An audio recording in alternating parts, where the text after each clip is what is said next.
خوتنا السلام عليكم، ان شاء الله تكونوا بخير وعلى خير نتوما والعصافير تاعكم.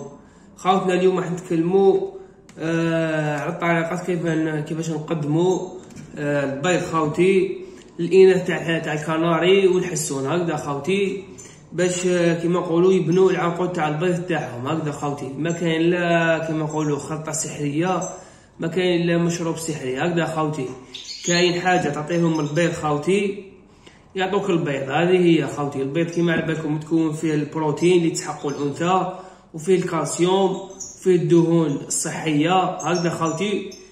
سما هذا هو العناصر اللي تحقهم الانثى باش تبني العنقود تاعها، وكذلك يسحقهم الذكر او فيه البروتين خوتي باش يلقح لنا الانثى يخرج البيض مخصب هكذا خوتي.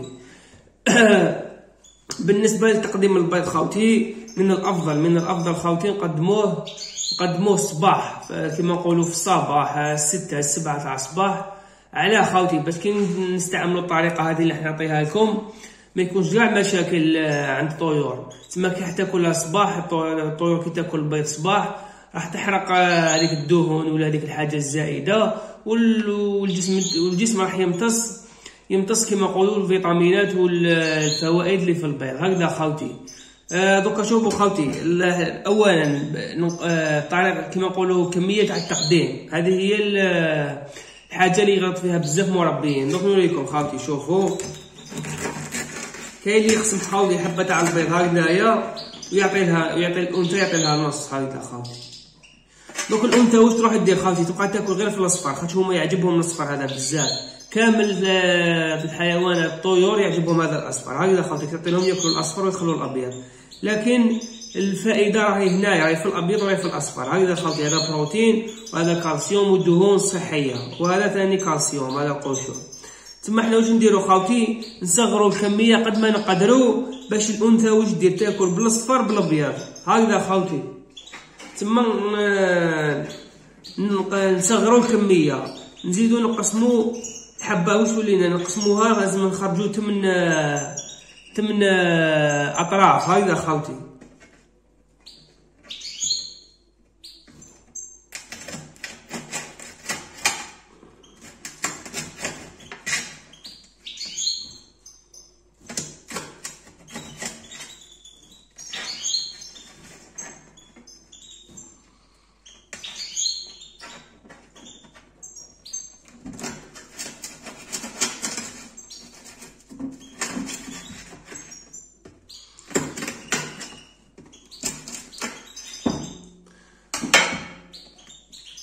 راكم تشوفوا خوتي، هذا كي تقدموا للانثى هكذا، وتقدر تزيد تنقص شويه اصفر هكذايا، هاي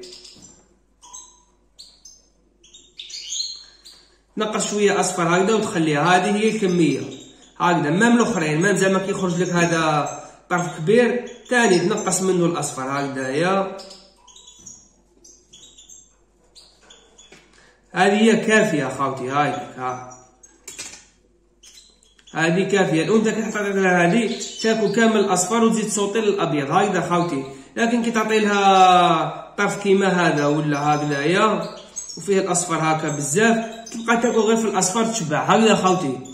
وطريقه التقديم خوتي بالنسبه للاناث تاع الكناري راح نقدموا لهم كي نتجمعوا. اسمعوني مليح خوتي واش راح نقول.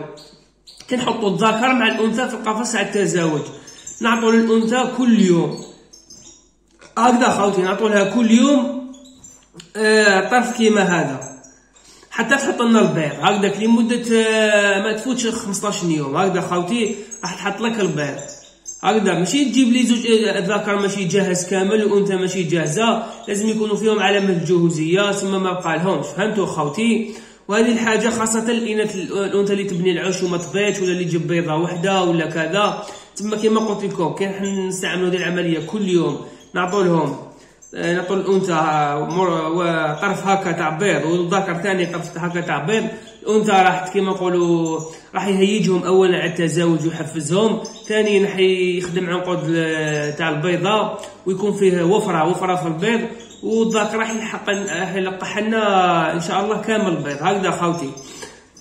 كما قلت لكم بالنسبه للاناث تاع الكناري نمدوا لهم كل يوم خاوتي في الصباح. كما قلت لكم في الصباح تمد لهم 7 6 8 هكذا خاوتي، تقدم لهم تمن كيما هذا، وكذلك تقدر تقدم معاه قطعه خس هكذا خاوتي لمده ما تفوتش 10 ايام هكذا 15 يوم راح تحط لك البيض الانثى. اما بالنسبه للاناث تاع الحسون تقدر تقدم لهم مره كل 3 ايام هكذا خاوتي. واش معناتها مره كل 3 ايام؟ معناتها 2 خطرات في الاسبوع. هذه هي خاوتي مره كل 3 ايام 2 خطرات في الاسبوع تقدم لهم الاناث تاع الحسون، وباينه تقدم للذكر كذلك. وبالنسبه للاناث تاع الحسون كاين كما نقولوا عفايس واحد اخرين يعاونوا في بناء العقد البيض، كاين دوار الشمس، كاين هكذا خاوتي، كاين اعشاب كما نقولوا اعشاب طبيعيه اللي ياكلوها، ثم نقدروا نقدموا لها عفايس واحد اخرين. لكن الانثى تاع الكناري خاوتي هذا هو الغذاء الاساسي، البيض خاوتي كل يوم لمده 10 ايام 15 يوم ان شاء الله راح تحط لنا البيض. نهضر نعاودها لكم خاوتي، كي ندخلوا الذكر مع الانثى في قفص التزاوج، ماشي انت تجيني تبدا تجهز في الانثى تعطيها كل يوم البيض، باينه بلي راح تمرض لك هكذا خاوتي. ثم هذه هي خاوتي الطريقه، وجربوها ان شاء الله راح تنجحوا فيها. وما تنساوناش خاوتي بالضغط على زر الاعجاب. هاي لك خاوتي كيما كنتم تشوفوا، هاي لك هذه كميه كافيه نقدموها الانثى تاع الكناري ولا الانثى تاع الحسون. كما قلت لكم هكذا راح تكون لنا غير الصفار، راح تكون لنا كامل الصفار وكامل البياض، راح تستفاد كما نقولوا من العناصر اللي في الحبه تاع البيض. وكذلك مش راح تكون لنا غير الاصفر تاع البيض، ثم راح تتشحم وكذا هكذا خاوتي. لان الطيور كي تاكل غير الصفار راح كما نقولوا يكون عندها غير الدهون، لكن كي تاكل الابيض كذلك راح تربي اللحمه هذيك وتستفاد من البروتين. المهم خاوتي هاي اللي نقدموها للانثى. وما تنساوش خاوتي مره على مره لازم تقدموا مطهر كبدي هكذا خاوتي للطيور، باش كيما نقولوا الوقايه خير من العلاج. وكما على بالكم كل واحد واش يستعمل، كاين اللي يستعمل المطهرات الطبيعيه وكاين اللي يستعمل المطهرات اللي نشروهم المصنعه هكذا خاوتي. بعض المطهرات الطبيعيه كيما خل التفاح خاوتي 5 قطرات مره في الاسبوع، الليمون كذلك 5 قطرات في المشربيه، وماء تاع الخرشف خاوتي نديروا الخرشف في الماء ولا القرنون ولا هذو كاع فيهم ماده الكولين وزريعه الشوك. كيما راكم تشوفوا خاوتي هذه هي الكميه اللي نقدموها للانثى والذكر خاوتي. دوك نركبها خاوتي برك ونعطيكم واحد المعلومه باش ما ننساهاش نكملها لكم دقيقه خاوتي نعطي لهم ياكلوا. دوك شوفوا خاوتي وقتاش اللي ياثروا لك الطيور تاعك بالبيض، دوك نتايا نقولوا تمد لهم خطره في الاسبوع ولا مرتين في الاسبوع، نقولوا تمد لهم خطره في الاسبوع وخطره ما تمدلهمش، ومن بعد كي نعطيك الطريقه هذه تولي تمد لهم كل يوم كيما انا. لكن لاحظوا حاجه خاوتي ماشي ديريكت مباشره نمدوا لهم يوميا، دوك انت تمد لهم خطره في الاسبوع واللي مد لهم نهار بنهار ولا خطره بيومين، وبعد واللي مد لهم نهار بنهار، ومن بعد تولي تمد لهم كل يوم. فهمتوا؟ ماشي مباشره كما نقولوا تشوكيو الطائر بالبيض. دوك انت تمد لهم خطره في الاسبوع، يمد لهم نهار ونهار ما تمد لهمش، ومن بعد يومين 3 ايام هكذاك 4 ايام واللي يمد لهم كل يوم عادي ما يصيرلهم والو، يتاقلموا. على تلقى واحد يمد لهم الكناري تاعو كل يوم البيض وما يصيرلهم والو. فهمتوا خوتي؟ وكما قلت لكم دائما هذه الطريقه نستعملوها كي ندخلوا الذكر مع الانثى قفص التزاوج هكذا خوتي. والسلام عليكم ورحمه الله تعالى وبركاته.